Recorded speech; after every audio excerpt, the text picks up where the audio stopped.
membuka peluang investasi untuk para pengusaha-pengusaha besar atau grup-grup properti besar ya, satu untuk bikin hunian apartemen ya kan, terus huntap dan sebagainya. Artinya Ibu sedang menggelar karpet merah buat para investor nih Bu ya. Iya, Kabupaten Kendal mencapai capaian investasi yang tertinggi di Jawa Tengah, yaitu tahun 2025 sebesar 15,85 triliun. 15 triliun luar biasa. Harapan kami ini warga masyarakat Kendal tidak menjadi penonton, tetapi terlibat langsung bisa bekerja di perusahaan yang ada di Kabupaten Kendal.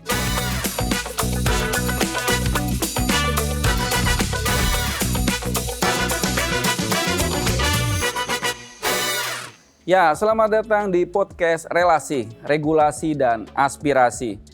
Sebagaimana kita ketahui bersama bahwa kondisi ekonomi Indonesia saat ini sedang tidak baik-baik saja. Pengaruh dari geopolitik global mempengaruhi ekonomi Indonesia. Dan tentu saja bicara ekonomi tentu berpengaruh kepada Kartini-Kartini atau ibu-ibu di Indonesia. Nah, tapi saya tidak ingin berbicara yang sangat luas, bicara nasional Indonesia. Saya ingin zoom in ke yang lebih jauh. Dan zoom in kali ini saya akan masuk ke Provinsi Jawa Tengah, lebih tepatnya Kabupaten Kendal. Nah, bicara tentang Kendal tentu saya bukan orang Kendal. Ada orang yang lebih capable dan sangat kuat untuk berbicara soal Kabupaten Kendal. Siapa lagi kalau bukan Bupati Kabupaten Kendal, Ibu Diah Kartika Permanasari. Apa kabar Ibu? Alhamdulillah baik Mas Sukri. Sehat Ibu? Alhamdulillah. Terima kasih loh Bu, Ibu udah jauh-jauh dari Kendal menyempatkan hadir ke kantor kami untuk bicara podcast kali ini. Bu, sebelum saya bicara yang berat-berat Bu, tadi soal ekonomi global, dampaknya ke Kendal, saya ingin tanya dulu nih ke Ibu nih. Bagaimana rasanya sebagai seorang eksekutif? Nah, Ibu ini kan 2 periode nih sebagai anggota dewan. Iya, betul. Biasanya Ibu bikin anggaran, bikin regulasi, mengawasi orang. Sekarang Ibu yang diawasi. Bagaimana rasanya Bu? Ya, tentunya saya mengucapkan syukur karena pada Pilkada 2024 yang lalu itu terpilih, karena ini sudah diberi kepercayaan dari masyarakat. Saya terpilih untuk menjadi pemimpin di Kabupaten Kendal. Tentunya kami ya terus berupaya agar supaya kami bisa bekerja dengan amanah, istiqomah, nantinya tentunya untuk mewujudkan kemajuan yang ada di Kabupaten Kendal. Nggak deg-degan dong Bu diawasin banyak oleh DPRD atau diawasin masyarakat ya Bu? Udah biasa ya Bu ya? Ya, insya Allah. Baik Bu, bicara tadi soal ekonomi ya Bu, bicara soal ekonomi, ini kan pemerintah pusat itu sudah membuat sejumlah kebijakan ya agar ekonomi kita tangguhlah katakan di tengah adanya dampak daripada geopolitik global Bu. Di antaranya kebijakannya itu adalah tentang work from home bagi ASN. Nah, mungkin pemirsanya podcast Relasi ini pengen tahu Bu, bagaimana perjalanan WFH di Kabupaten Kendal. Kalau tidak salah tuh ada 10.600 PPK dan ASN. Nah ini udah berjalan kalau salah sudah 2 kali WFH tuh. Nah bisa Ibu ceritakan nggak ke kita? Ya, kami tentunya melaksanakan instruksi dari pemerintah pusat. Kami juga di Kabupaten Kendal melaksanakan BFH yang kami laksanakan setiap hari Jumat. Tetapi memang tidak keseluruhan. Untuk eselon 2, eselon 3 itu tetap masuk dan kemudian di luar itu bisa WFH, tetapi khusus yang untuk pelayanan ini tetap masuk. Artinya WFH ini tidak mengganggu pelayanan dong Bu? Insya Allah tidak. Pelayanan publik itu seperti apa? Misalkan kayak pembuatan kartu KTP, keluarga, kemudian pelayanan kesehatan, pelayanan pendidikan itu tetap masuk. Jadi tetap masuk, jadi warga tidak usah khawatir bahwa mereka tetap terlayani dengan baik di hari Jumat itu Bu ya. Kemudian juga izin-izin di DPM PTSP untuk perizinan segala macam itu, insya Allah kami tetap melakukan pelayanan. Lalu kemudian dari 2 WFH ini Bu, ada nggak evaluasi yang Ibu lihat dari lapangan? Iya, jadi kalau berbicara untuk dampaknya itu kami masih belum bisa menyampaikan karena baru 2 kali. Baru 2 kali ya? Baru 2 kali. Belum terlalu kelihatan ya Bu ya? Belum kelihatan. Nanti mungkin setelah berapa bulan ya. Apalagi ini kan tujuannya kan untuk penghematan BBM. Betul. Jadi kan untuk penghematan listrik, kemudian BBM yang lain. Nah ini kan karena baru berjalan 2 minggu, jadi kami masih jadi belum bisa terlalu kelihatan menghitung. ya Bu ya. Betul, Ya. Jadi belum terlalu kelihatan seberapa jauh listrik sudah dihemat, seberapa jauh BBM sudah dihemat, belum terlalu kelihatan. Mungkin bisa kalau udah 1 bulan baru Bu ya. Ya 1 bulan 2 bulan 1 bulan 2 bulan ya baru kelihatan ya, baru nanti penghematan ini ada manfaatnya. manfaatnya. Nanti akan evaluasi. Siap. Sekarang ini kan memang kami di Kabupaten Kendal di hari Jumat, di hari Jumat. Nanti mungkin kalau setelah ada evaluasi atau mungkin dirubah hari Rabu atau hari Kamis itu nanti sesuai hasil evaluasi kami. Tapi ASN di Kendal tertib dong Bu, WFH nggak kemudian jalan-jalan ke mall atau gimana? Tetap tertib ya Bu ya? Mudah-mudahan karena tentunya kan ini ada aplikasi juga. Oke. Dan bagi pegawai yang WFH itu nanti harus membuat laporan setiap hari. Gitu? Dari jam 7 masuk misalnya sampai kalau hari Jumat kan sampai jam 11 ya. Nanti kemudian membuat laporan setiap hari. Jadi mungkin ya ada ASN yang lebih memilih masuk mungkin karena kalau masuk tidak perlu membuat laporan seribet itu Bu ya. Dan laporannya kan harus detail dari jam 7 melakukan apa saja sampai jam 11. Oh artinya walaupun WFH mereka tetap dipastikan bekerja dengan baik untuk masyarakat ya Bu ya. Dan apabila kemudian ada panggilan khusus dibutuhkan oleh OPD terkait, itu nanti harus segera meluncur tetap harus ke kantor. Datang. Jadi ada panggilan darurat. Betul, panggilan gitu ya? Darurat ya. Jadi mereka tetap standby. Dan diharapkan juga menggunakan baju ASN ya, karena kan nanti di saat ada khusus panggilan darurat menggunakan Zoom itu kan juga nanti harus on cam. Tetap harus biar kelihatan. Jangan pakai kaos oblong. Sambil tiduran. Ya kan tuh sambil masak-masak atau ngapain Ibu ya. Betul. Nanti bukan WFA tetapi long weekend. Long weekend jadinya. Betul. Baik Bu, tadi kita sudah berbicara tentang WFH. Saya ingin berbicara juga tadi soal dampak ekonomi buat Kabupaten Kendal. Setahu saya 2025 Kendal ini mengalami pertumbuhan ekonomi yang cukup signifikan. 7,9%, hampir 8% loh pertumbuhannya dan ini cukup besar di Jawa Tengah. Nah, menghadapi geopolitik global Ibu, ini BBM kemarin naik, ya banyak masyarakat, BBM maksudnya harga BBM yang non subsidi, yang subsidi tetap terjaga, tapi ini tetap saja berdampak ke masyarakat. Nah, gimana Ibu mengantisipasi hal ini di Kabupaten Kendal? Ya, ini kami juga bersyukur karena tahun 2025 untuk pertumbuhan ekonomi di Kabupaten Kendal tertinggi se-Jawa Tengah, yaitu sebesar 7,99%. Ya. Tentunya ini capaian ini menggembirakan buat kami dan kami memang bersyukur karena di Kabupaten Kendal ada kawasan industri Kendal.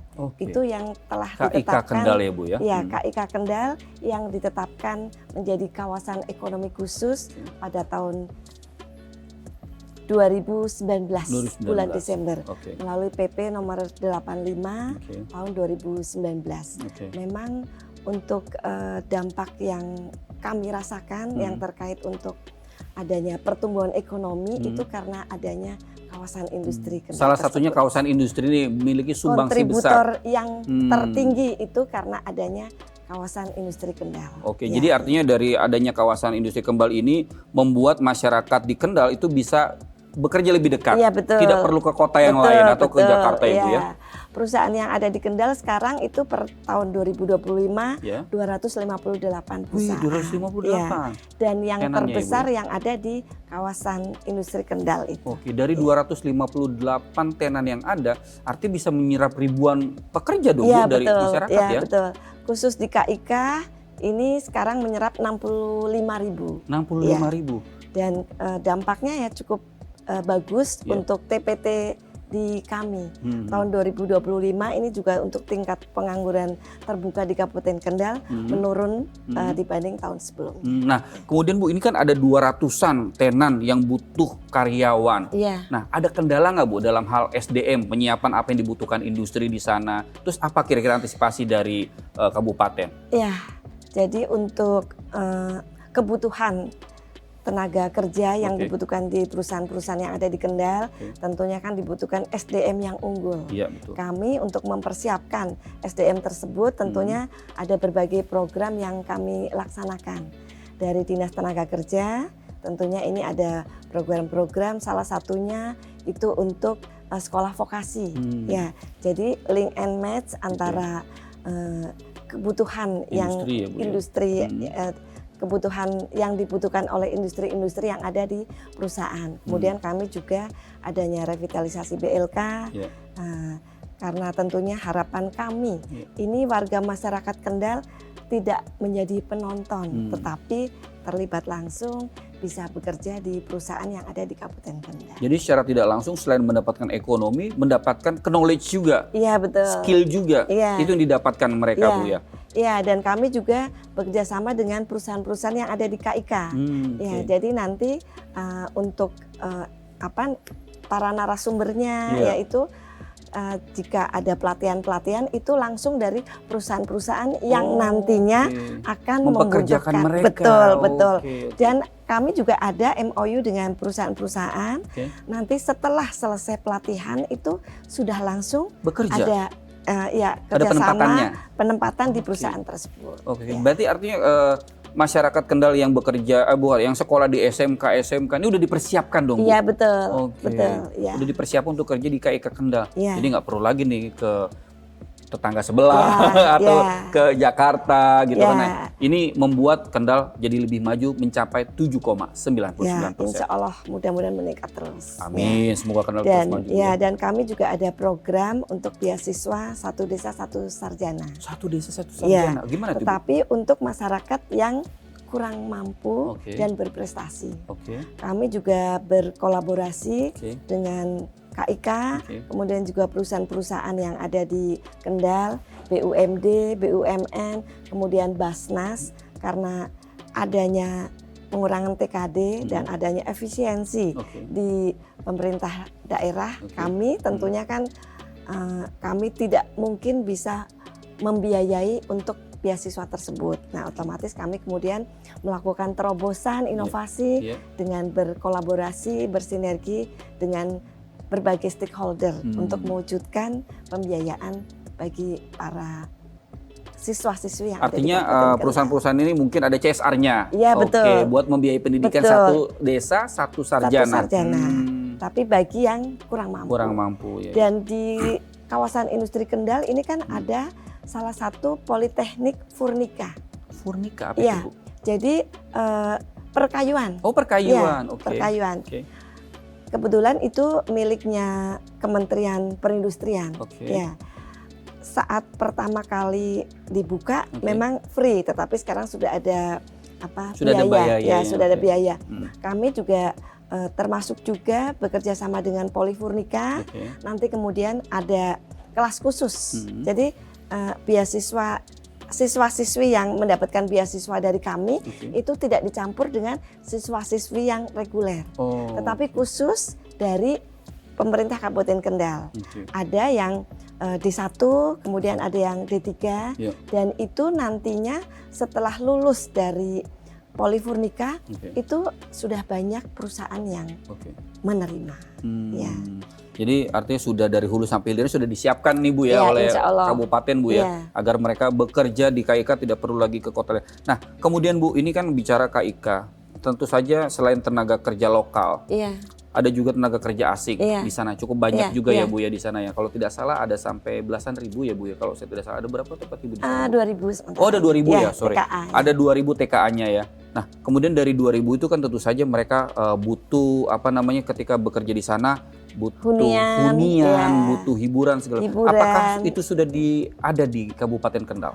Ya, kami menyadari untuk fasilitas yang tadi dibutuhkan itu memang masih sangat kurang. Masih sangat kurang Jadi untuk hotel bintang ini juga masih sangat terbatas, sehingga memang kami ini terus berupaya untuk menarik investor agar supaya menanamkan sahamnya di Kendal terkait untuk pemenuhan kebutuhan hunian tersebut, baik itu untuk hotel, apartemen, kemudian juga hunian representatif, kemudian juga kami juga berupaya juga untuk bersinergi dengan pemerintah pusat yang terkait salah satu contoh pengajuan proposal untuk bantuan rumah susun. Ya, rumah susun bagi para pekerja-pekerja. Oke. Ya. Buat pekerja-pekerja lokal agar punya rumah susun. Ya. Agar ketika dia kan biasanya habis lulusan SMK belum nikah nih Bu. Ya. Udah kerja, waduh punya duit nih, bisa berkeluarga, bisa beli rumah gitu ya. Jadi kalau rumah susun itu kan milik pemerintah daerah kabupaten. Oke. Ya. Kami tidak menjual tetapi sistemnya sewa. Oh, sewa. Dan itu murah karena itu khusus untuk MBR, ya, masyarakat berpenghasilan rendah. Satu kamar itu ada yang 400, 500, jadi sangat terjangkau. Kayak kos-kosan atau kontrakan kurang Iya lebih. betul, ya betul. Tapi memang hanya disewa dan itu termasuk juga nanti untuk peningkatan PAD kami. Oke. Ya.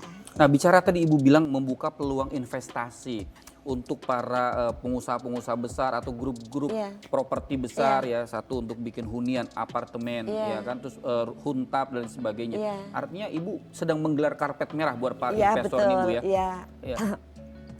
Dan kami juga berusaha untuk membangun infrastruktur ya untuk sarana prasarana pendukung. Ya, karena memang kami menyadari untuk infrastruktur di Kabupaten Kendal ini memang masih banyak yang harus penanganan ya. Dan setelah itu tentunya nanti harapan kami juga ada investor yang akan tertarik untuk menginvestasikan khususnya untuk membangun hotel, apartemen karena selama ini memang para pekerja ekspatriat itu dan juga mungkin level manajemen ke atas itu level manajer ke atas itu sekarang masih di kota sebelah yang lebih lengkap sarana prasarananya. Jadi bekerjanya mencari uangnya di Kabupaten Kendal, perputaran ekonominya di sebelah. Di sinilah kemudian Ibu melihat potensi bahwa ini peluang buat para investor, yang artinya lebih dekat. Iya betul. Kan? Dan ini insya Allah untuk kawasan industri Kendal KIK yang merupakan KEK itu tahap pertama ini sudah habis terjual. Udah habis terjual. Tetapi memang belum beroperasional semua ya. Ada yang masih berproses konstruksi, ada yang masih menunggu pembangunan. Terus kemudian ini tahap kedua sudah berproses juga. Oh, sudah berproses juga. Kalau di tahap pertama 1.000 hektar, kemudian tahap kedua ini 1.200 hektar. Lebih besar? Iya betul. Sehingga tentunya memang peluangnya ini sangat besar. Wah, saya khawatir nanti nih kalau udah kebangun Bu, Ibu bisa 15% ini pertumbuhannya Kendal ini Bu. Dan kemudian selain KIK, ini juga sedang berproses. Ini ada kawasan industri silver. Kawasan industri silver nantinya juga 1.200 hektar juga. Berarti total nanti akan ada 3.000 kawasan industri di Betul, Kendal. ini untuk KIS itu sedang berproses untuk pengajuan pembuatan jalan baru. Karena kalau yang di kawasan KIK itu kan di pinggir jalan nasional, jadi memang strategis sekali. Tetapi kalau yang di KIS ini agak jauh masuk ke dalam di Pantura, di pesisir, di kawasan pesisir ya.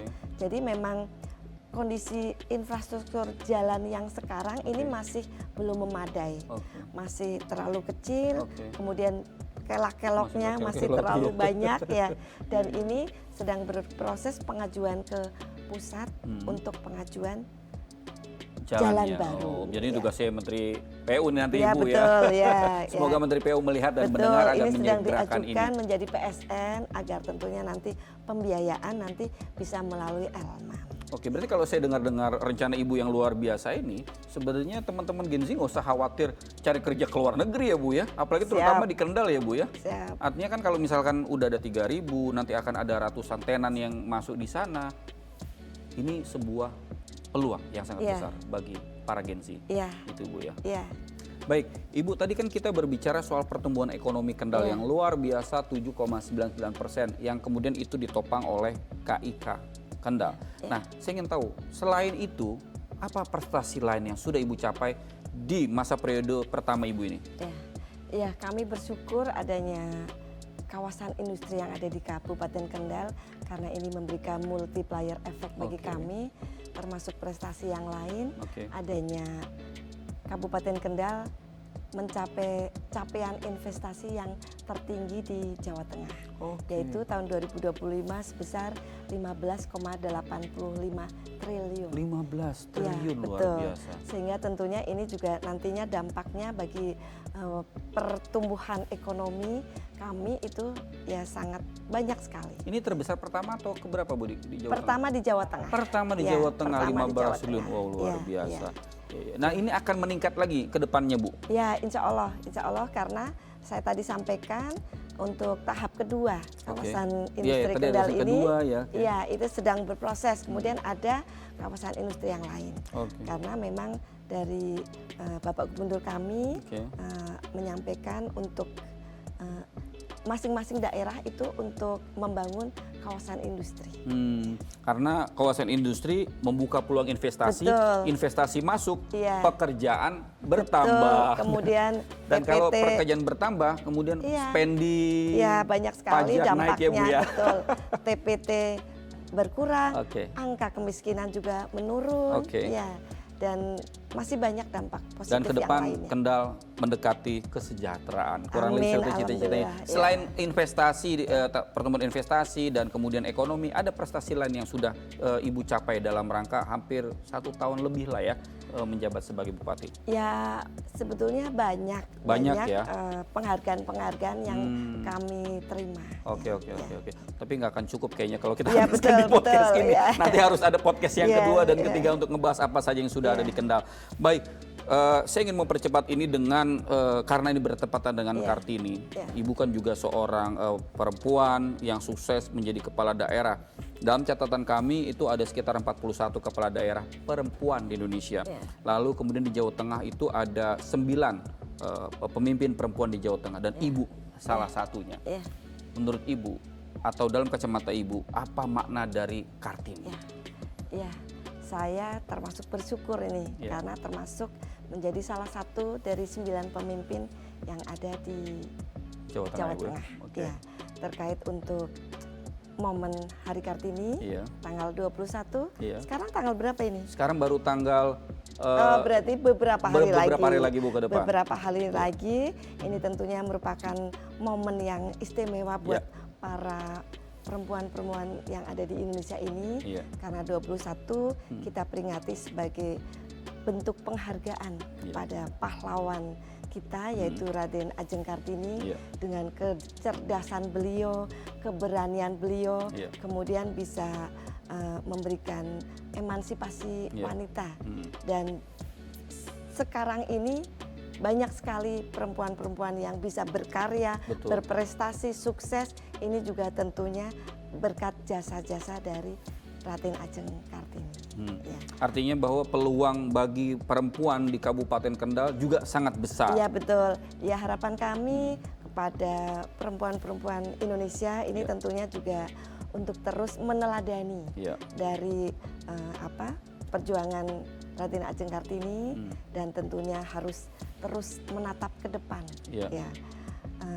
Gunakan waktu ya agar supaya tentunya nanti kita juga akan bisa mencapai kesuksesan. Baik, Ibu ini kan orang yang sudah lama berkecimpung dalam politik. Di DPRD Ibu 2 periode, artinya 10 tahun. Ya kan, Ibu sudah berjalan 10 tahun di politik, terus kemudian hari ini memimpin daerah. Ada cerita-cerita nggak Bu, sebagai seorang perempuan berkarir di dalam politik, apa yang paling menantang gitu? Iya, jadi saya sebetulnya itu memang sudah tertarik untuk terjun ke masyarakat. Ya, jadi selama 10 tahun menjadi anggota DPRD, kami terus berupaya untuk turun ke lapangan, ketemu dengan masyarakat, karena tentunya nanti aspirasi-aspirasi dari masyarakat ini akan lebih mudah kami perjuangkan, karena turun secara langsung ke masyarakat. Dan alhamdulillah karena sebagian besar para perempuan-perempuan kan mungkin lebih rajin. Saya tidak mendiskreditkan para laki-laki, tetapi karena kita mengakui sebagian besar kalau perempuan itu kan memang lebih teliti, lebih rajin. Jadi saya sebagai perempuan ya termasuk merasa beruntung. Ya mudah-mudahan saya juga bisa memberikan manfaat, menebar kebaikan untuk sesama. bahwa perempuan juga bisa memimpin. Betul, betul. Walaupun politik ini adalah sebenarnya dunia laki-laki ya, Ya, Bu ya. betul. Tetapi jangan lupa, Ya.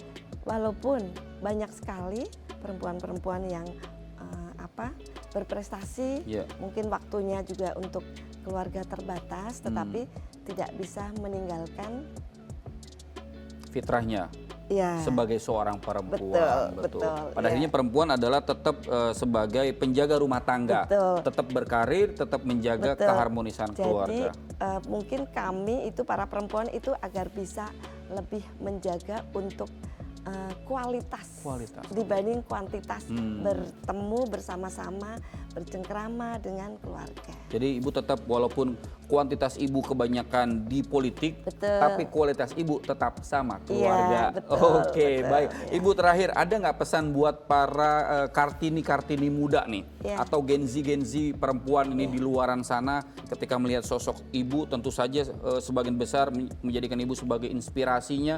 Apa pesan buat para Gen Z di luar sana? Iya, bagi para perempuan-perempuan Gen Z, apalagi ini kan di era modernisasi dengan adanya perkembangan teknologi Ya. yang luar biasa tak terbendung, Ya.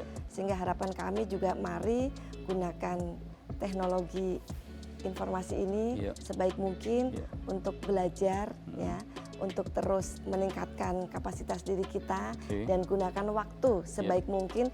Jangan sampai kemudian nanti kedepannya kita akan Rugi.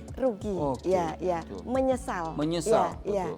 menyesal. Jadi sedikit waktu pun itu juga berharap dimanfaatkan untuk sebaik mungkin. Ya. Baik, artinya buat teman-teman Gen Z, ibu berpesan manfaatkan teknologi Betul. buat meningkatkan skill, Iya, betul. buat menambah pengetahuan, Betul. buat menambah pertemanan, Ya, hindari yang negatif gitu Bu ya. ya. Gitu ya. Ya. Baik, kira-kira itulah pesan Ibu Bupati buat teman-teman Kartini muda, harapannya Bu ya, agar ke depan akan ada Kartini muda yang juga menjadi sukses seperti Ibu, terutama dalam mengabdi di masyarakat. Baik, demikian podcast relasi kali ini dan ikuti relasi-relasi yang selanjutnya. Saya Syukri Rahmatullah undur diri, sampai jumpa.